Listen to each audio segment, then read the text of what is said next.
So we're going to start by examining the clavicle. And the tricky part of the clavicle is figuring out which side is medial, lateral, superior, and inferior. The medial side is right here, and I know that because it's flat in the sagittal plane. If we take a look at it here, it has a very roundish kind of appearance and cross-section there. That's what attaches to and articulates with the sternum, specifically the manubrium. More laterally, it's flat in the axial plane and very kind of squished down. That's the more lateral or acromial surface of the clavicle. Then the superior surface is very smooth, and contrast that with the more roughened inferior surface. So inferior surface is rough, and there's a couple features to point out here. One, we have a real nice roughened area here very close to the sternal surface, and that is an attachment point for a ligament running between the clavicle and the first rib, thankfully known as the costoclavicular ligament. Further laterally, we have a bump near the apex of one of these S-curves and a little line extending from it. This is the conoid tubercle and the trapezoid line, where the conoid ligament and trapezoid ligaments respectively originate and then attach to the scapula, its coracoid process, and collectively these are known as the coracoclavicular ligaments. Also on the inferior surface, we have a little smooth area right here. That's where the subclavius muscle runs between the clavicle and the first rib. Flipping it superiorly, we don't really see any roughened spots for muscle attachment, yet some muscles attach here. Very anteromedially, we've got the pectoralis major. Go a little further out this way and we pick up the deltoid. Anterolaterally, and the deltoid is going to continue down to the acromion of the scapula. Posterolaterally, we have some fibers of the trapezius attaching to the clavicle. And as we move a little bit more this way and tucking under, we have a bit of a attachment here for the strap muscles of the neck, like the sternohyoid, sternothyroid. They may not only be coming off of the upper part of the sternum, which is the manubrium, but maybe a tiny little bit off of here as well. Now, real quick, I want to draw a little attention to the conoid and trapezoid ligaments attachment points here on this model, just because they're much more pronounced. So there's a very big conoid tubercle and a really much more pronounced trapezoid line. Kind of unusual to see them that well developed, but it does happen every so often.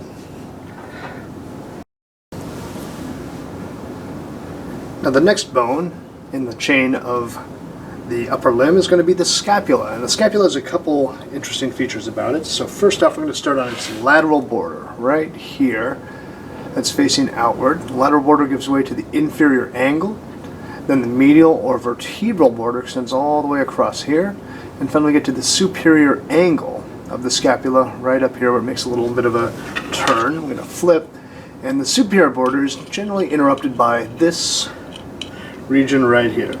This is going to be the suprascapular notch. And the suprascapular notch is just going to be medial to this extension right here called the coracoid, or thumb-shaped process. So the coracoid process is right here.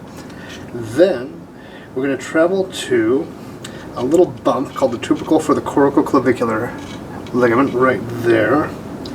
And the neck of the scapula is a little bit odd to pick up. It's not really as demonstrable as other bones, but here there's a little bit of a narrowing just here. It's referred to sometimes as the neck of the scapula.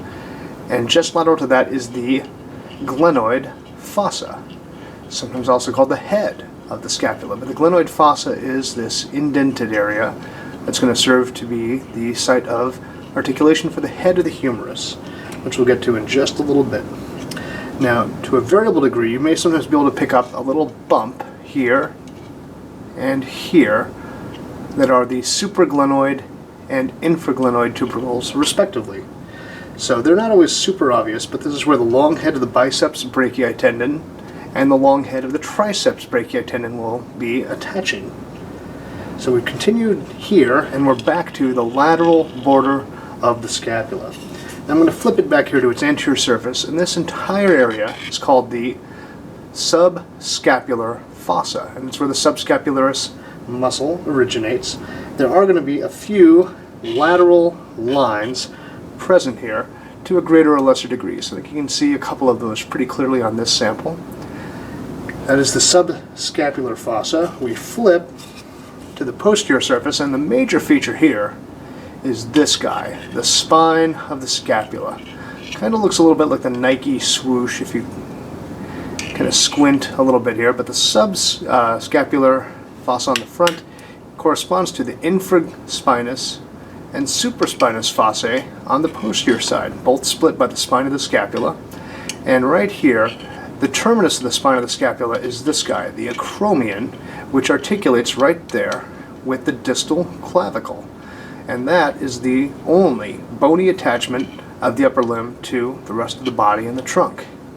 So we have the suprascapular notch right here, normally bridged by the superior transverse scapular ligament. And right here, this little separation, or the lateral extent of the scapular spine, is going to be referred to as the scapular notch. I've seen some places called the greater scapular notch, but that is where the nerves and vessels traveling into the supraspinous fossa are able to make their transition into the infraspinous fossa. There are several variations on the bony appearance of the scapula that are worth noting. So this scapula here has an interesting feature in that right here, the suprascapular notch is interrupted by a bony bridge. So here we can see a little bit of a foramen formed right there, but bridged by bone. This marks the location of the superior transverse scapular ligament, which has in this case ossified. Another area of frequent variation in the scapula is in the shape of the glenoid cavity of the glenoid fossa. Now normally this is going to be surrounded by a glenoid labrum that deepens its articulation with the humeral head. This one's fairly symmetric, but it's not uncommon to find piriform or pear-shaped glenoid fossae as well. And there may or may not sometimes be an anatomical separation of the glenoid, the glenoid labrum right there, which can be mistaken for an artificial or pathologic separation of the labrum from the glenoid fossa. So those are a couple of the changes that can be seen in normal variation amongst people. Also, the shape of the acromion when viewed from above can be very variable depending on which individual you are looking at. So all those variations are possible, as is the occasional occurrence of an acromial bone. An acromial bone would be a separation between the spine of the scapula and the distal acromion and its articulation with the clavicle. This is a normal occurrence in some people, but can be mistaken for a fracture when it's present. Examining the humerus, we'll start with the superiormost portion right here, which is dominated by the large bulbous humeral head, or head of the humerus, which articulates with the glenoid fossa of the scapula.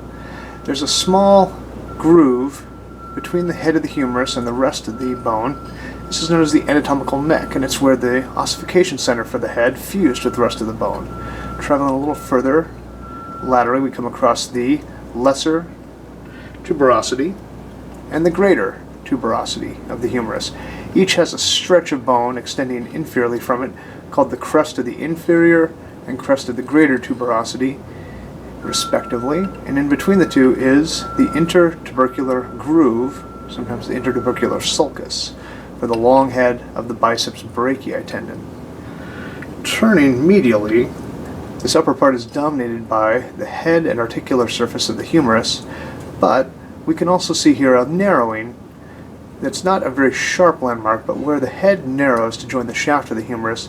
This is referred to as the surgical neck, and is outside of the joint capsule and is a place where surgical access to the proximal humerus is frequently achieved.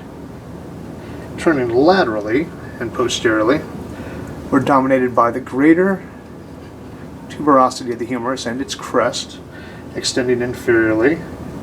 And just on the lateral surface, a little further down the shaft, there's a roughened area. It's not terribly distinct in this specimen, but this is the deltoid tuberosity, and is the point of insertion for the deltoid muscle, focusing its fibers onto this one spot on the lateral shaft. Turning the shaft a little bit more posteriorly, we find a depression just inferior to the deltoid tuberosity, called the radial groove, and this is the location of the radial nerve and profunda brachia artery traveling down across the posterior side of the humeral shaft. We may be able to find the nutrient artery present, and its foramen just there. I'm going to bring it up closer to the camera, and you can look for the nutrient artery in just that oblique view as the artery enters the shaft of the bone. Now, looking at the inferior surface of the humerus, anteriorly we see the medial epicondyle, and extending superiorly from it the medial epicondylar ridge. Likewise, on the lateral side we have the lateral epicondyle and lateral epicondylar ridge. Nice stout stretch of bone for muscle attachment. Just medial from there we find the rounded point of articulation for the head of the humerus. This is called the capitulum, and indeed the little fossa just superior to it is going to be the radial fossa, for when flexion of the elbow brings the radius in close approximation to the distal humerus. Then we have the trochlea, the point of articulation for the ulna, and likewise there's a fossa just superior to the trochlea. That is going to be where the ulna comes in close approximation with the humerus. That is going to be known as the coronoid fossa, as the coronoid process of the ulna is what comes close. Just inside we have the ulnar groove right here, and if I turn this posteriorly we can see the place where the ulnar nerve travels just across the medial epicondyle and can be prone to damage with fractures at this area. Having turned posteriorly, we can also see a large opening right here. This is the olecranon fossa, and that allows the olecranon process of the ulna to articulate with the distal humerus. It's worth noting that a non-pathologic variation in this area is this opening of the bone in the distal humerus. This is a supratrochlear foramen, although it goes by many other names, and is not pathologic, but it's just a thinned area of bone connecting the coronoid fossa with the olecranon fossa.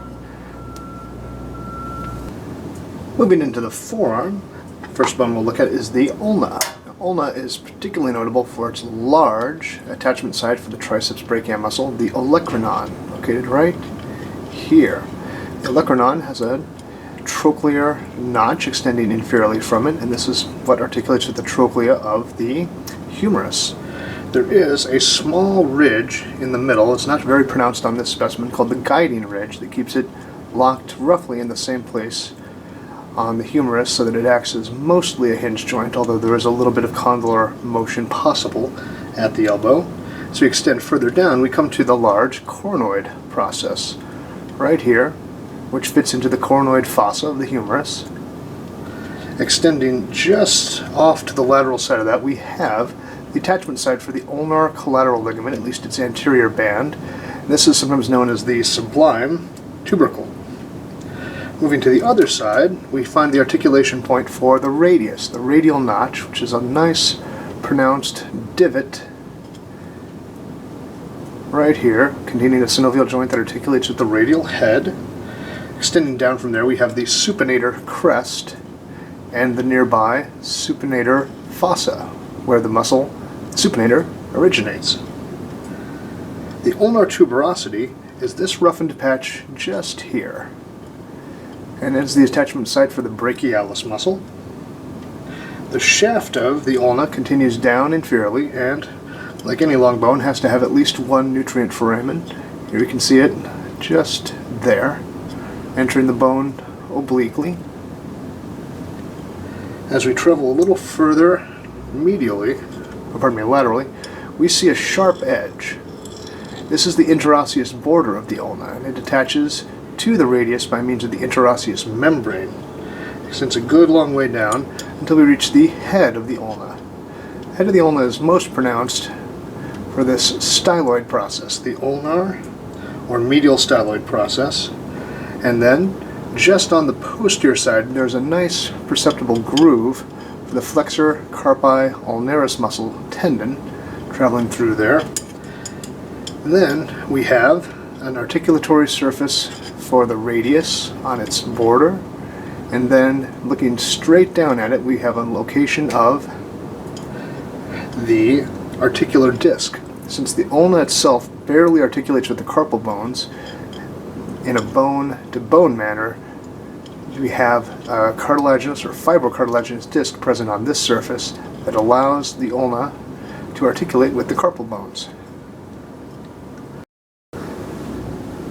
Now the other bone of the forearm is the radius, and the radius is very notable for its very pronounced radial head, this expanded portion at the top that has an articular surface for the capitulum of the humerus, and then a circumferential articular surface with which it articulates with the ulna.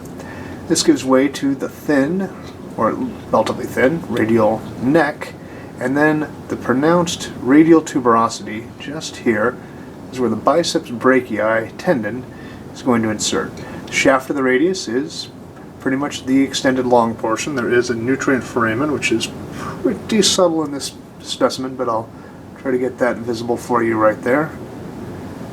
There's a very sharp interosseous border with which it articulates with the interosseous border of the ulna.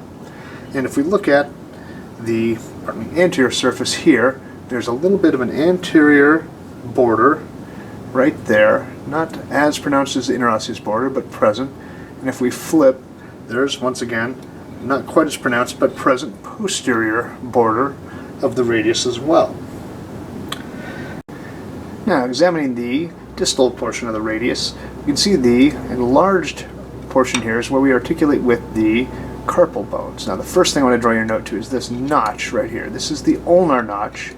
This is where the radius articulates with the head of the ulna. If we move just a little bit dorsally from there onto the posterior surface of the radius, we can see a few different little grooves and a pronounced bump right here. Now, right here, this pronounced bump is the dorsal radial tubercle, also known as Lister's tubercle, and extending from the ulna towards it, we're going to have little grooves for the extensor digitorum and extensor indicis muscles, rather their tendons. Then a little elevation right here marks the site where we have a groove for the extensor pollicis longus muscle and tendon, then the radial tuberosity, and this flattened surface here is where the tendons for the extensor carpi radialis longus and brevis will be traveling, and just on this furthest extent we might see a little groove that's not too pronounced on this specimen for both the extensor pollicis brevis and abductor pollicis longus tendons. Now that we're on this side, we can note this elevation pointing very much distally, and this is the radial styloid. So radial or lateral styloid process is just here, and if we look inferiorly at the articular surface from the radial styloid, we've got the articulatory surface for the scaphoid bone, the carpus, and a little bit further towards the ulna is the articulatory surface for the lunate bone. Extending from here, we'd have the ulna and its articular fibrocartilage disc, and that would be what forms a complete cup that allows the radius, ulna, and carpal bones to articulate with each other. Now, before we move on to the carpus and the bones of the hand, I'd like to draw your attention to how the radius and the ulna actually articulate with each other. So here we have the ulna and radius, and the radial head and the annular ligament that surrounds it and tethers it to the ulna allows both supination with the palm facing upward and pronation, wherein the radius distally rides across the ulna remaining fixed in place, and the radius moving across to take the palm of the hand and direct it inferiorly. So rotation up here at the radial head in conjunction with the radial groove of the ulna allows pronation and supination to occur, and then here the ulnar notch of the radius articulates with the head of the ulna to allow it to pronate and supinate distally as well. Now, this attachment doesn't really give us a great deal of ability to visualize radial deviation and ulnar deviation, but those motions are possible at the wrist, at the radiocarpal, junction right here with the ulna having a fibrocartilage disc present between it and the carpal bones, and this is also where a degree of flexion and extension of the wrist is going to be possible. Next, we'll discuss the bones of the carpus in the hand and how they articulate with each other. We're going to review the bones of the carpus and the hand in an articulated specimen. Starting from a dorsal view, we're going to start with the proximal row here. On the radial or lateral thumb side, we've got the scaphoid, the lunate, the triquetrum, and flipping it over here just a bit, we have the pisiform. Then onto the distal row, we have the trapezium, the trapezoid, the capitate, and the hamate. Now let's go through the same set of bones from a palmar view. Once again, scaphoid, lunate. Turn it here so you can actually see the triquetrum because it's mostly obscured from a palmar view by this bone, the pisiform. Then we're going to have the trapezium, trapezoid peeking out there, capitate, large bone there, and then the hamate with its characteristic hook. As we move into the bones of the hand itself, these are the metacarpals. First, second, third, fourth, fifth, and then we move out onto the actual free portions of the digits. These are, plural, the phalanges. We have a proximal and distal phalanx. For the thumb, only 2, but for the other digits, 2 through 5, we have a proximal, a middle, and a distal phalanx. And the joints that we see here are the metacarpal phalangeal, proximal interphalangeal, and distal interphalangeal. All the joints here between the carpal bones and the metacarpals and between the carpal bones themselves are named for the articulations that are present. Now to look at the carpal bones in more detail, we'll start with the scaphoid right here. You can see it has a large rounded surface that articulates with the radius. There's a scaphoid tubercle right here, and a thinning area that's sometimes referred to as the neck of the scaphoid, and fracture of the scaphoid typically occurs in this region. There are articular surfaces not only for the radius, but also for the capitate, right there, for the lunate, right here, for the trapezium, and the trapezoid. We'll flip it and see a little bit of the same. Here's the articular surface for the radius, and then once again it articulates with the lunate, the capitate, a little bit with the trapezoid, and significantly with the trapezium. Moving on to the lunate itself, we'll flip it back to its dorsal view. The lunate also articulates with the radius on this smooth proximal facing surface right there, and it's got additional articulations with the scaphoid, the capitate, the hamate right here, and the triquetrum. Now the triquetrum itself articulates with the lunate, the hamate, and it's the only bone that articulates with the pisiform bone. And this bone projects in a palmar angle right there. Now the pisiform itself, once again, articulates exclusively with the triquetrum right there, and has a very, very subtle groove on this side for the ulnar artery. So subtle, in fact, it's very much not a feature I can point out on this, but some pisiforms do have at least a demonstrable groove for the ulnar artery. Now, moving on to the distal row of carpal bones, we have the trapezium. Trapezium has a significant interaction or articulation with the first metacarpal, and they have a very nice saddle-shaped joint, allowing them to articulate together, and that's what allows the thumb a large degree of its mobility. So the trapezium also articulates with the second metacarpal, the trapezoid, and the scaphoid bone. If we turn it onto its palmar side, we can also note one unique feature to it, that is the palmar ridge of the trapezium. And just medial to that is a short groove where we can find the tendon of the flexor carpi radialis. Now turn the wrist back and move to the next bone of the distal row, that is the trapezoid. The trapezoid bone is fairly stout dorsally, where we can see it articulating with the trapezium, the second metacarpal, possibly a little bit with the third metacarpal, definitely with the capitate and scaphoid. But when we flip it to look at its palmar view, there's not as much of it poking out, and that's because it's relatively wedge-shaped, larger on the dorsal side than on the palmar.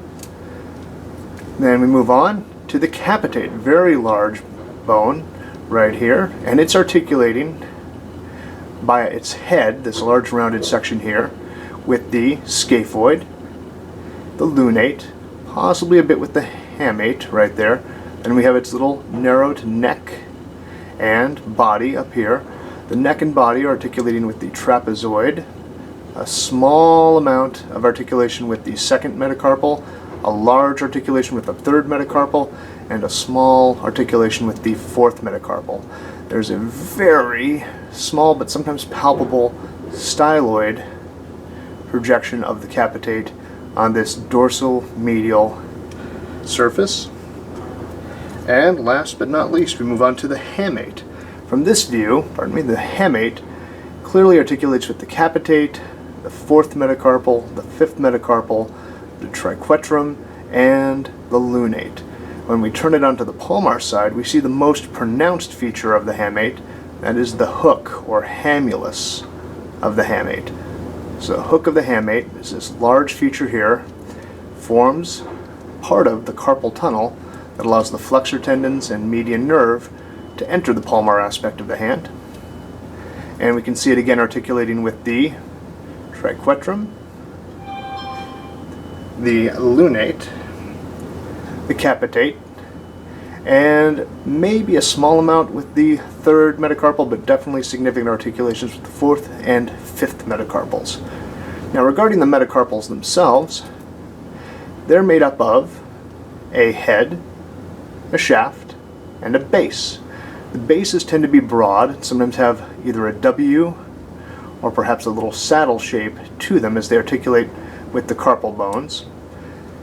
You'll note from a palmar view that they have significant hook coming out as we approach the head right there. That's how we know it's on the palmar side. And then we reach the individual phalanges or a phalanx. They mirror the metacarpals in a way because they have a head, a shaft, and a base. And we can see that present on each as we go from proximal to distal.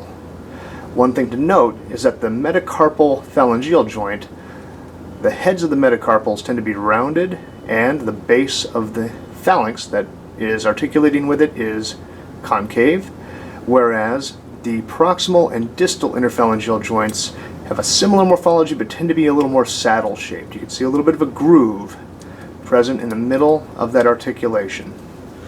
Alright, and that takes us through the bones of the upper limb. Next step will be to look at how the muscles attach to these bones. Now we're going to look at the bones of the upper limb in a slightly different way by looking at their sites of muscle attachment.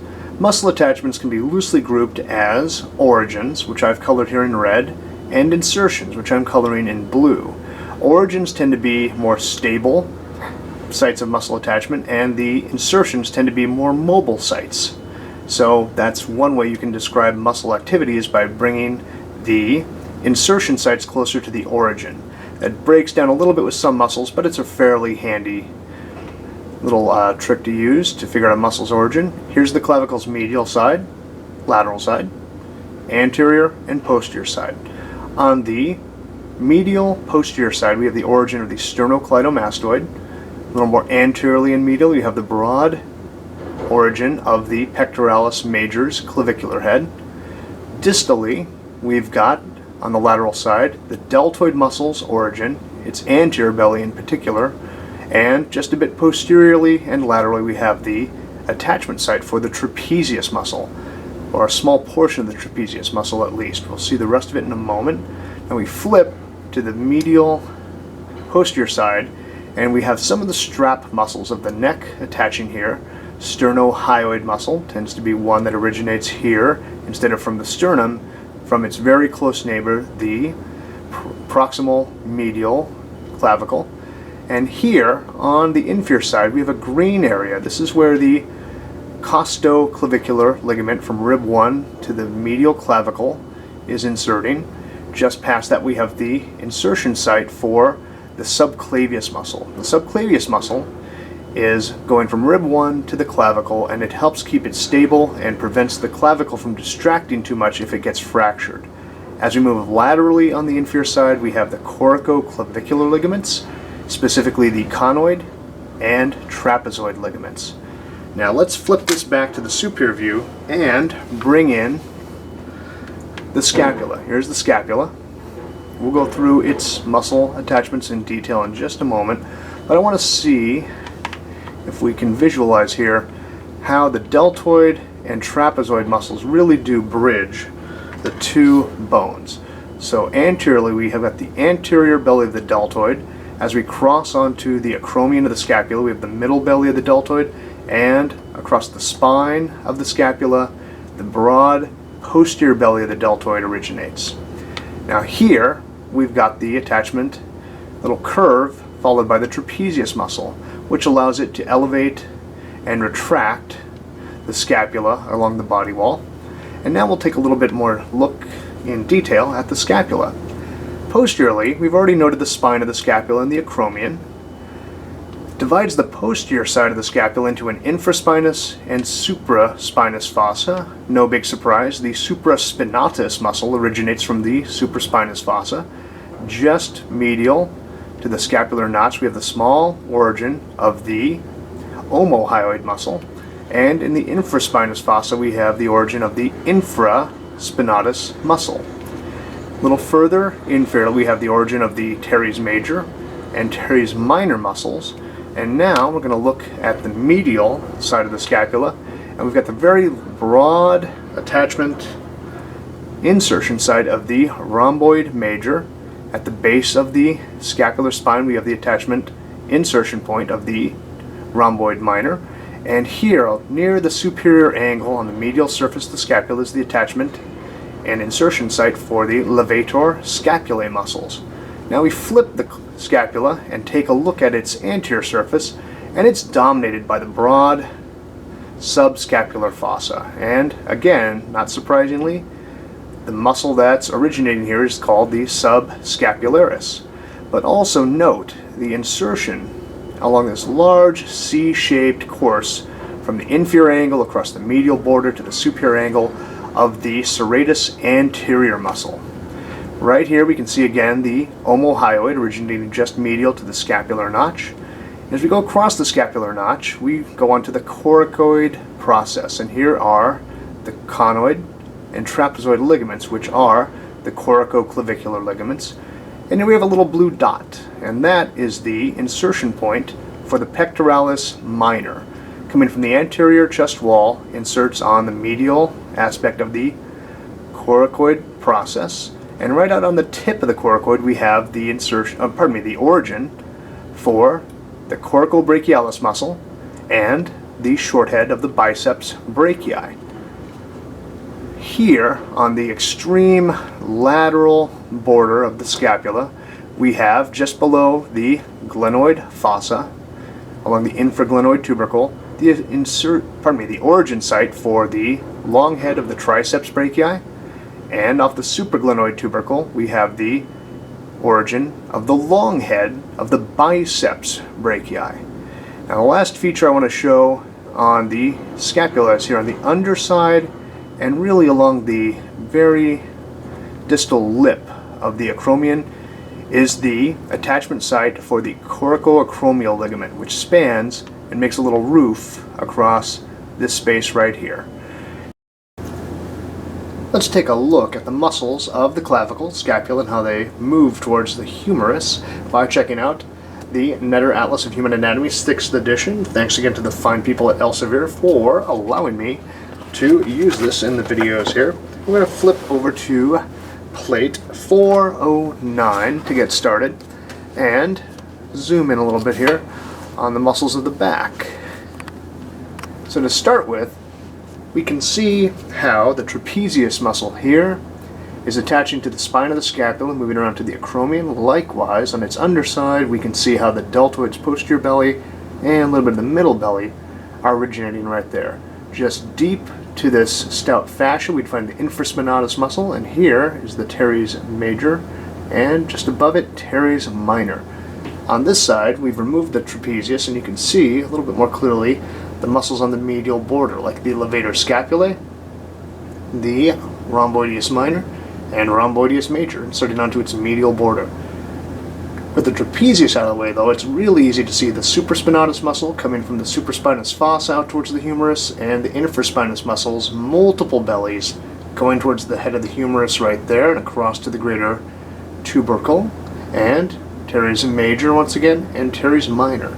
So we're going to scooch down to the bottom of the page and take a look at the anterior aspect, and we can see pectoral muscle. Even though it has a significant origin from the ribs and sternum, there's a pretty decent amount of muscle fiber coming from the anterior medial clavicle right here, and here's that middle and anterior belly of the deltoid, likewise coming off. From this view, it's a little bit easier also to see how the trapezius does have some attachment to the distal clavicle, and here's that sternocleidomastoid inserting not only onto the sternum, but also onto the clavicle right there. One thing I want to note is we can see some fibers of the serratus anterior right here. To see those a little more clearly, we're going to flip to the next page. Now this illustration is coming from the ridiculously talented Carlos Mercado, but it takes a little bit of breakdown to see what's going on here. So, flatten that out. This is an anterior view, and in this case, we've cut the pectoralis major and pectoralis minor. Here we can see pectoralis minor as it's stretching to insert onto the coracoid process. Off the coracoid process, we can also see the coracobrachialis and short head of the biceps brachii. They're going to be found just deep to the deltoid, which has been incised right there. So, deltoid, short head of the biceps, coracobrachialis, pectoralis minor, going all in relation to the coracoid process. Here is where we'd find the scapula, and it's not really visible because the supraspinous muscle, supraspinatus, in other words, right here, is completely obscuring the bone, but we can see the tendon of the muscle heading towards the humerus. Likewise, here's the teres major, and its insertion near the insertion of the latissimus dorsi. One cool thing about this illustration is it's showing the serratus anterior, but one thing that's a little difficult to see and get the three-dimensional sense of here is that these muscles are originating from the ribs on the lateral wall of the thorax, but they're inserting onto the medial border of the scapula, right along this angle here. So that's a little bit of the sense of the muscles that are going from the thorax and clavicle and scapula to the upper limb. Now let's keep going and take a look at the humerus itself. Now here is the humerus, and once again we've colored in red the origin sites and in blue the attachment sites for the muscles. And starting at the head of the humerus, right here on this region, the lesser tuberosity, we've got the insertion site for the subscapularis, and a little bit over lateral we have the greater tuberosity for insertion of the supraspinatus muscle. Now on the anterior side, a little bit further down, we can see the attachment sites for the teres major, latissimus dorsi, and pectoralis major. Please note that the latissimus dorsi and teres major insert very close together on the crest of the lesser tuberosity, and the pectoralis major is a broad insertion on the crest of the greater tuberosity, and that it's separated from the insertion of the latissimus dorsi by the intertubercular sulcus right there, or the humeral groove, sometimes called. We go a little further down and we have on the lateral side the singular attachment point for the deltoid muscle laterally, and medially we have the attachment for the coracobrachialis. Now I'm going to flip to the posterior side so we can see the remaining attachment sites here. We had supraspinatus, and here we have infraspinatus and teres minor.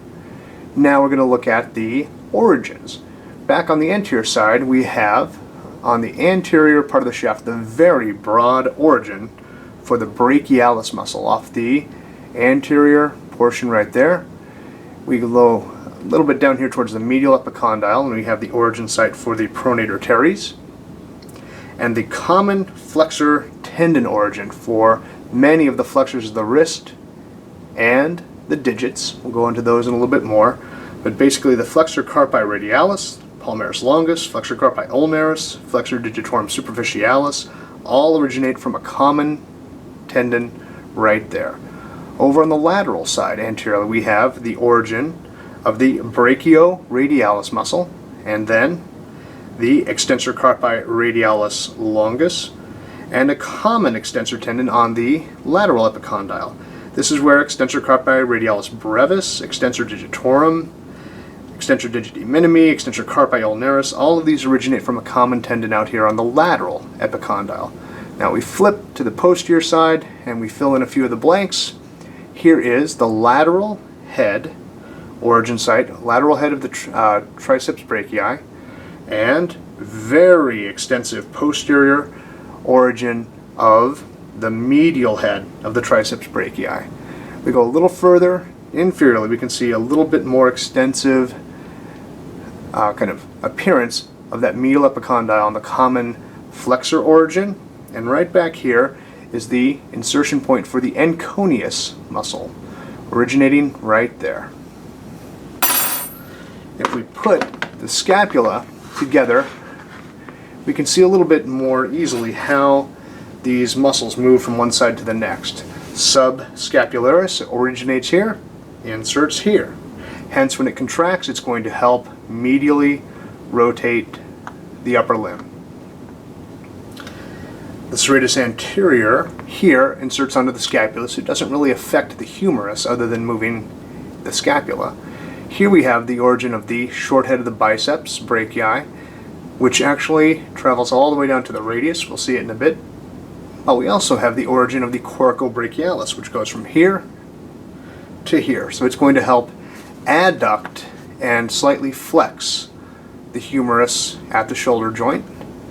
Pectoralis major right here came from the chest, and latissimus dorsi and teres major are right next to it. Teres major coming from here and originating from right here.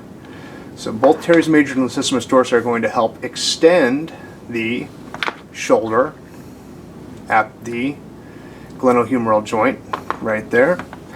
And here, coming from the supraspinatus muscle's origin to its insertion right here, is the muscle that allows us to initiate abduction. So supraspinatus brings those 2 points closer together, initiating abduction.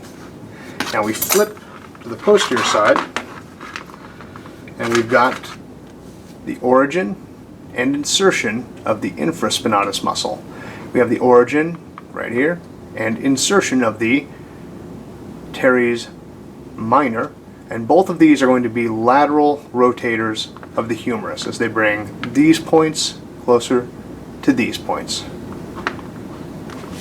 Now from there we have one muscle left, that is the long head of the triceps, which combines with the lateral head of the triceps and the medial head of the triceps, and will insert onto the ulna, which we'll see shortly.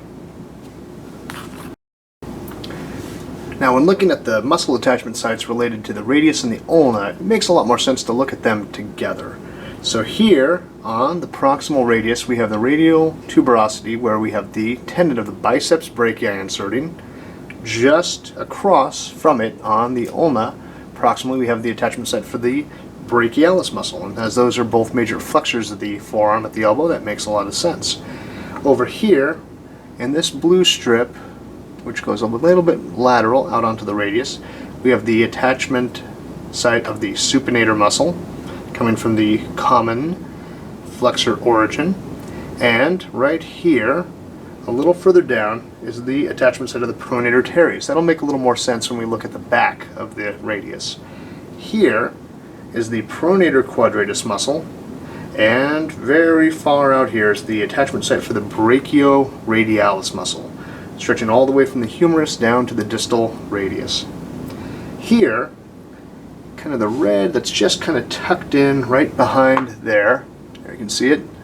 That is the attachment, or pardon me, the origin site for the supinator muscle. And the supinator muscle also is going to run from here across to the other side here and cause supination of the radius, which is going to be equivalent to bringing your hand palm up. So let me slide this guy back where he was. Now here, this little strip right here is the radial head for the flexor digitorum superficialis. And then here, in this little L-shaped but much more broad origin site, we have the flexor pollicis longus muscle, or the muscle that's going to flex the thumb. Here, a very broad attachment site for the flexor digitorum profundus. And this actually goes out onto the interosseous membrane, which is going to be a kind of collagenous membrane stretching between these two bones along this way. Further distally, we have the origin of the pronator quadratus, and by bringing this closer to this, we would get pronation, which is going to be the opposite of supination, bringing my hand palm down. Now, before we flip completely, let's take a look at a few small sites on the radius and ulna. Here on the ulna, we have a small site of origin for the flexor digitorum superficialis. Right here we have an origin site for the pronator teres, right there. And we can see how broad this origin site is for the flexor digitorum profundus, or the deep digital flexor. Moving across to the more medial side of the ulna, you have a little strip right here. This is going to be the origin site for the extensor carpi ulnaris. And just a little further on the posterior side, but stretching all the way from the olecranon above down the shaft, is going to be the origin for the flexor carpi ulnaris. Now, reflecting a little bit further, we're coming on to the more medial side of the ulna, and here we can see the origin for the for the supinator right there. Here's adductor pollicis longus, and just a little bit right there for extensor indicis, the one that allows us to extend our index finger specifically. Now, I haven't really brought up these other attachment sites for insertion yet, but they're important. Right here on the olecranon, that is where the tendon of the triceps brachii inserts, and that's the strong extensor of the elbow. And here is the broad attachment site inserting for the anconeus, another extensor of the elbow. Let's take a look at the radius and see it as well. We flip, and now looking at the radius's posterior side, we have a very broad site of attachment for the supinator. Since the radius is the more mobile of the two bones, it both allows supination and pronation to occur by moving of the radius. So the insertion sites for both muscles are going to be on it. Here we have the pronator teres muscle inserting just a bit more distally to the insertion site of the supinator.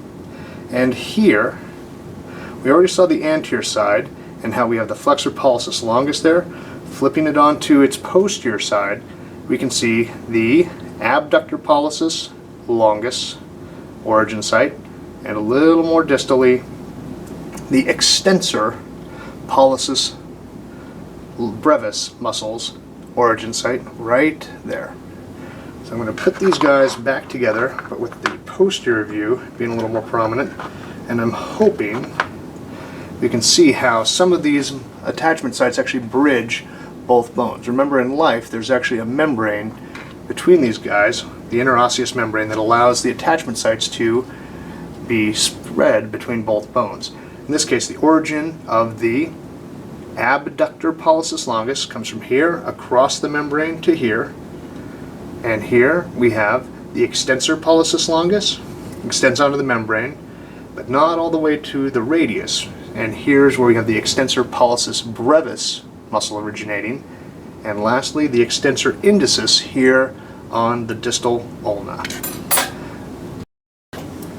Alright, before we move on, let's just take a look at the humerus and then forearm bones, the radius and ulna, together, and see how some of these muscles spread across the joint. Here we have the origin of the brachialis muscle of the humerus, and that's going to be inserting right here on the ulna, hence making it a strong flexor of the forearm.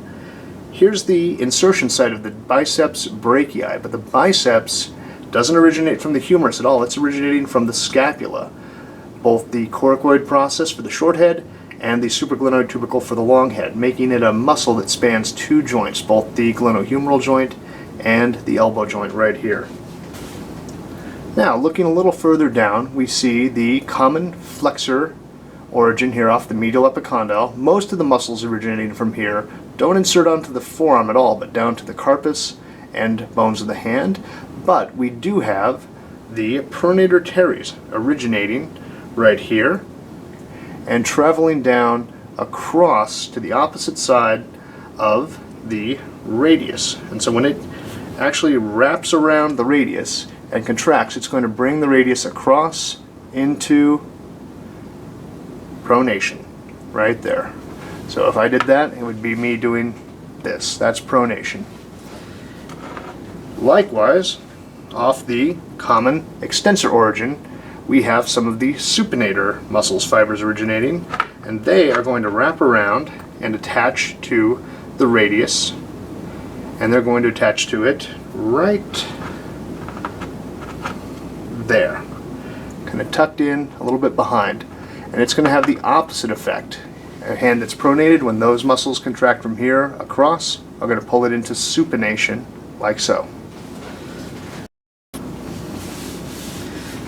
Alright, now I'm going to flip this whole situation over so we can view the forearm from the posterior side, like so. And really the entire point of this is to show you that the triceps muscles, both the lateral head here, the medial head's very extensive origin here, and even the long head, which is coming off the scapula's infraglenoid tubercle, all focus their fibers onto the olecranon right there, making it a very focused and very strong extensor of the elbow. Here we have the anconeus muscle, which is bridging from here to here. So it's helping stabilize the elbow joint as well, and is an extensor of that joint, although nowhere near as powerful as the triceps. From the posterior side, we can see here the pronator teres and supinator attachments on the radius. Let's once again return to our buddy Netter's Atlas of Human Anatomy, 6th edition. Thanks again, Elsevier. And look at the anterior arm and see how these muscles are bridging from the humerus and scapula to the radius and ulna. Here we have, off the coracoid process, the coracobrachialis, short head of the biceps, which is joining the long head of the biceps, and comes down slightly laterally to reach the radial tuberosity. Now note, there is a little bit of an aponeurotic attachment that goes medially and inserts onto the connective tissue of the forearm, which also helps the biceps flex, but also do a bit of supination and isn't really reflected in the bony attachments. Nearby, we have the brachialis muscle, which is deep to the biceps. You can see it much more clearly here where the biceps brachii has been removed. Here's the insertion of the deltoid, just lateral and superior to the origin of the brachialis. And here you can see a little more extensively the coracobrachialis muscle coming from the coracoid to the actual humerus. Now here, down on the elbow, we have the brachioradialis coming off laterally, and on the medial side is the pronator teres and flexor carpi radialis. Now looking at it from a posterior view, we can see how the long, lateral, and deep to these, the medial head of the triceps muscle, shown here very deep underneath, focusing their attachment onto the olecranon of the ulna right there. Right nearby is the common flexor origin off the medial epicondyle, and this illustration showing flexor carpi ulnaris present there. Here we've got the anconeus coming from the lateral epicondyle to the ulna, and also off the lateral epicondyle we have the common extensor origin.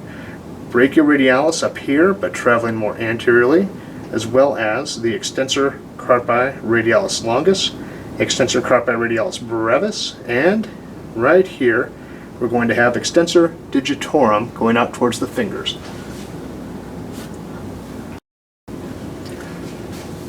Now, looking at the carpal and metacarpal and phalangeal bones right here, starting on the first metacarpal, we can see in blue the attachment for abductor pollicis longus. We move on to the second metacarpal, and at its base is the insertion for extensor carpi radialis longus, and no surprise, just nearby, sometimes bridging second and third metacarpal, is the attachment site for extensor carpi radialis brevis.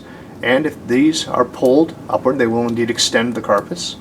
Moving more medially, here at the lateral base of the fifth metacarpal, we have the extensor carpi ulnaris insertion point, which will extend and ulnar deviate.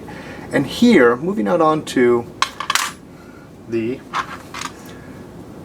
phalanges, right here at the base of the phalanges, on the medial side of the fourth, medial side of the third, lateral side of the third, and lateral side of the second proximal phalanges, we have the insertion points for the dorsal interossei. These muscles actually originate here from the red areas between adjacent metacarpals, hence the name interossei. So these muscles originate here, insert here, and they're going to be responsible for abducting, or pulling the fingers away from the midline right there. So dorsal interossei abduct out here at the posterior or dorsal base of the intermediate phalanx and distal phalanx. We have the insertion point for the extensor digitorum muscles, most particularly right here. And we have the extensor digitorum also having some extension right here. So the bands of the extensor digitorum insert both places, allowing them to extend the metacarpal phalangeal and, to some degree, the proximal and distorenophalangeal. Some muscles called lumbricals are also going to help in extension of the PIP and DIP by straightening and stretching those, and have their effect through these insertion sites right there. Now the palmar side of the wrist and hand is a bit more complex, so let's start with the pisiform bone right here. We can see in blue the attachment site or the insertion of the flexor carpi ulnaris. Nearby, here on the fifth metacarpal, is the insertion point for the extensor carpi ulnaris. So a flexion here, extension here, and moving all the way across here to the capitate, the trapezoid, and the base of the second metacarpal, we have a little broad area for insertion of the flexor carpi radialis muscle, again helping to flex the wrist at the carpal bones right there. Now moving over to the radial side, we have a little dot here and a little dot here. These are going to be the origins for the abductor pollicis brevis, and they actually insert right here at the base of the first metacarpal to help abduct the thumb. Just palmar to that on the trapezium is going to be the origin of the opponens pollicis, and a little bit further down on the same bone will be the origin of the flexor pollicis brevis muscle. Now those are going to be inserting onto the thumb right around here and helping to flex it, but also to oppose it to help bring it across into closer approximation with the fifth digit. Moving along a little further, here's a little L-shaped origin, and this is part of the origin of the adductor pollicis, and so is this. Two heads of the adductor pollicis, here and here, are going to attach to the thumb right here. And that is going to be what allows the thumb to be pulled in and close to the other digits. Moving a little bit more medially, here we've got one little dot on the hamate, and that little dot is also sharing a muscle origin with this little dot. These guys are the origin of the opponens digiti minimi. And the opponens digiti minimi and this little dot, which is going to be the origin of the flexor digiti minimi brevis, are going to insert onto the 5th digit. The flexor digiti minimi is going to be inserting right around here, whereas the opponens digiti minimi is going to be inserting right around here. So again, opposition would be bringing the little finger, the 5th digit, and the thumb, the 1st digit, together, whereas flexion is going to be that right there. Next, we're going to look at the origins of these muscles from the metacarpals. Now, we already mentioned this little strip right here. This guy is going to be the origin of the adductor pollicis muscle, one of its heads, but we've also got this muscle, and this muscle, and this muscle. Now, these are going to attach from within between bones, so these are interosseous muscles once again, but they're going to attach to this spot on the 5th, this spot on the 4th, so the radial side of the 5th and the 4th proximal phalanx, but the medial side of the base of the proximal phalanx of the 2nd digit. Long story short, these interosseous muscles are going to adduct, or bring the fingers closer together, and they're going to bring the fingers closer to the 3rd digit. You'll notice none of these palmar interossei are inserting onto the 3rd digit. It's because it can't adduct any closer to itself. It is the reference point that the body is used for what is adduction and what is abduction. So any movement it makes is abduction. And as we already talked about, those insertion points are here and here, coming from the dorsal interossei. Okay, let's flip it back over, and the last pieces we need to put together for motion of the thumb will be in this one right here. We have the opponens pollicis muscle inserting here, but we have the abductor pollicis brevis and flexor pollicis brevis muscles inserting here at the base, the lateral aspect of the base of the 1st phalange of the 1st digit, right there. And here, once again, on the medial side is where we have the adductor pollicis muscles inserting.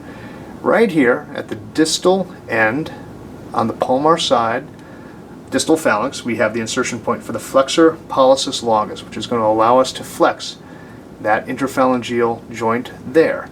Likewise, on digits 2, 3, 4, and 5, we have insertion for the flexor digitorum superficialis, or the superficial digital flexor, onto the middle phalanx on each side, and on the 3rd distal phalanx for digits 2, 3, 4, 5, we have the insertion point at the base for the flexor digitorum profundus, also known as the deep digital flexor. What that means is that the superficial digital flexor can flex the MCP, metacarpal phalangeal, and the PIP, proximal interphalangeal joints, but only the flexor digitorum profundus, or deep digital flexor, can flex the distal interphalangeal joint right there. So when you make a strong fist, all of those flexors are working together, but only the flexor digitorum profundus will allow you to flex that distal interphalangeal joint. Alright, let's return to Netter's Atlas of Human Anatomy. Here's the common extensor origin. We can see the extensor tendons here, long head of the extensor carpi radialis, extensor carpi radialis brevis right there. These both cross on the lateral side of the wrist, and we're going to insert on the 2nd and 3rd metacarpals with a little bit of possible bridging between the two right there. Just next to them we have the extensor digitorum muscle, which crosses the carpus and across the metacarpals to go across the metacarpal phalangeal as well as the proximal and distal interphalangeal joints to help extend all of those joints. Nearby we've got the extensor digitorum giving off branches to each one of these digits, but sometimes having multiple cross links between them. We also have the extensor carpi ulnaris, inserting here on the posterior or dorsal side of the 5th metacarpal, right there.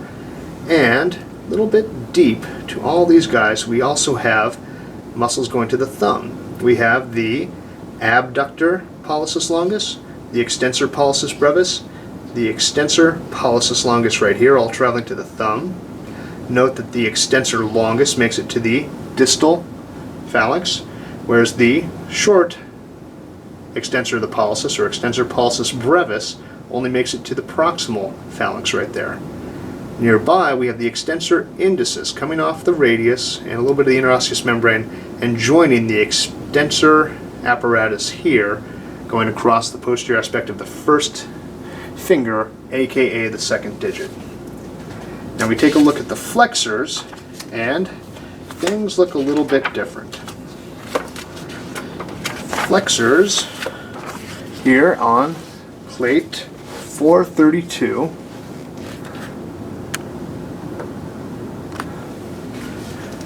are going to be coming primarily from the medial epicondyle. So here, crossing the wrist, we have the flexor carpi radialis muscle. Then we have the flexor carpi ulnaris muscle, both of them going down towards the wrist. Let's take a look at plate 452, and we'll zoom in just a little bit right here to get a better view. Now,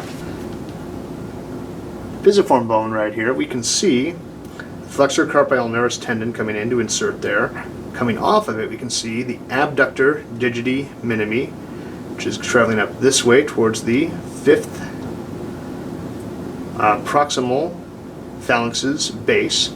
Then just beside it we have both the flexor digiti minimi brevis and its attachment right here, and deep to both we have the opponens digiti minimi right there. Moving across to the lateral side, here's the extensive adductor pollicis going here towards the base of the proximal phalanx of the 1st digit. And here we've got the abductor pollicis brevis muscle coming from here to here. We have the flexor pollicis brevis muscle, a little bit more medial from here to here, and then deep to both we have the opponens pollicis right here. One thing that is visible in this view is going to be that we've got the palmar interossei in between the bones. For a better view, we'll just look at the bottom part of this same page.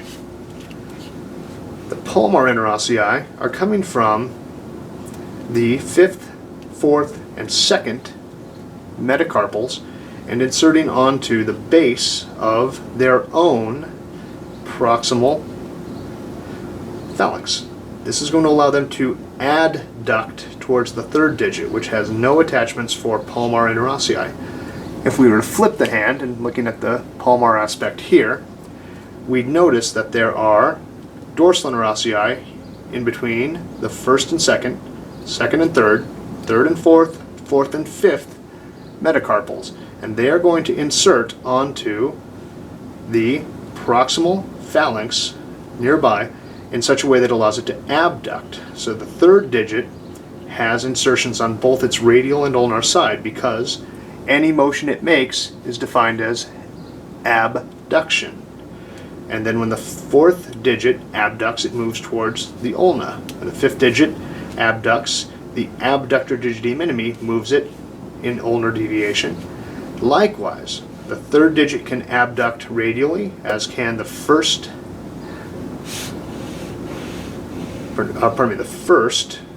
dorsal interosseous can abduct the 2nd digit right there. And once again, the thumb has its own separate abductor muscle since there's no other bones for those interossei to span right there.